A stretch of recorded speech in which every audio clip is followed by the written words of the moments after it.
Happy GIJoe July, everybody. This is Travis Moody from A Toy Kind of Mood, hurling summer snowballs at you alongside the brains behind the operation, Jason Mitchell of GIJoe Now and Forever. As we say goodbye to GIJoe June on the road to San Diego Comic-Con, we're now in a Joe Kinda July mood with a touch of frostbitten fury.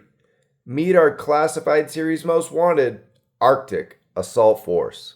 Fresh off the announcement of the HasLab Snowcat, there's absolutely no question that Hasbro should take advantage of the time between their SDCC panel on July 24th. Hey, just a hunch since it took place on the Thursday of Comic-Con last year, and the August 14th deadline to back the cat. That would be over 3 weeks to get potential backers on the fence even more excited for their already impressive adventure in a box. So let's run down the potential candidates for name-only reveals or digital renders that could provide some much-needed snow support. Yeah, he seems like an initial dark horse, but we're hearing plenty of community cries for Quinn, Alaska's top mercenary who's been around GIJoe from the near beginning. We see Jesse Quinn way back in issue number 2 as the freelance special ops enforcer who has plenty of honor, a hatred for Cobra, yet love for another snake with eyes. His 50 cal with tripod, signature skull necklace, and sled dog could make this guy another fantastic future figure with pet. But I like the idea of an Arctic Missions 2-pack better. If Hasbro is worried that the Husky cult fave is an igloo-sized deep cut, why not pack him in with the Wolverine of the brand and Arctic Snake Eyes? We've already seen the two paired in a 3-pack alongside Scarlet over 20 years ago anyway. And while some may argue that the 2023 release of the black-clad ninja with the white wolf was already Arctic Snake Eyes, nah man, that was just a shamog. He wouldn't be able to survive the deadly temperatures without a little bit of fur. In that 2009 Rise of Cobra Storm Shadow puffer coat version of the Vietnam vet, not the best. But the year before that did see Snake Eyes in one of his raddest gears yet, trading in those Arctic Assault whites for a more to character black, Quinn's skull necklace, and trusty Tim's to stomp many a snow serpent. So, Arctic Scarlet. Just plop off that wonderful new HasLab Lady J head sculpt, and voila! I'd too include a similar Call a Bad Moody alternate face portrait with comms device, a similar winter coat, and plenty of survival items.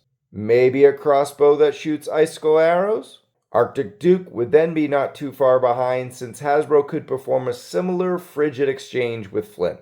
Whether Channing Tatum likes it or not, surely the Joe brand didn't conjure up all this new tooling for nothing. Alright, don't worry. New characters are coming, but I'd be remiss not to mention the dearly beloved 89 Stalker V2 with Canoe.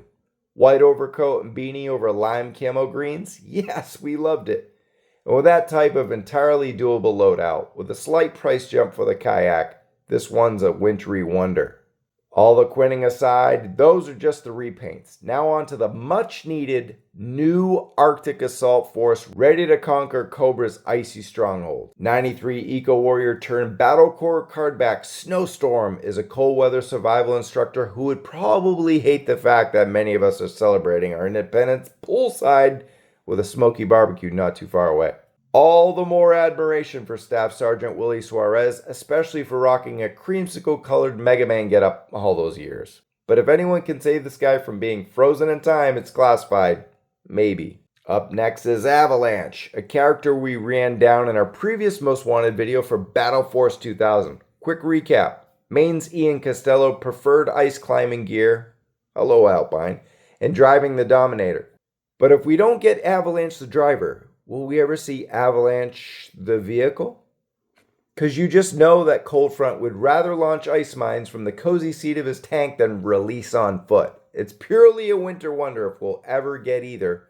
Even someone as locked in as the pride of Fort Knox, Sergeant Charles Donahue.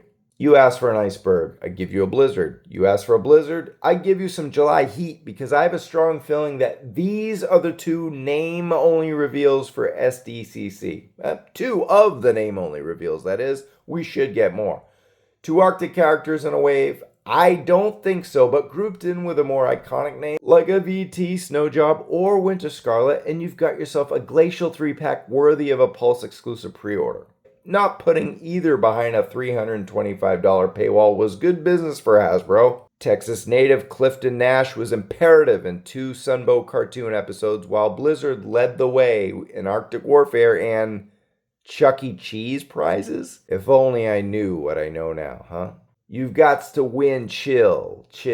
We all know that Lenny loves figures with statues. Crankcase, I see you, young man. But unless Hasbro acquires an Arctic Blast slushie sponsorship, we may never chill with Iowa's Jim Steele. And then there was GIJoe SubZero. Yeah, that's not close to a legal nightmare. Shouldn't be an issue. Copyright Sig hoopla aside, Rhode Island's Mark Habershaw was actually in the cartoon.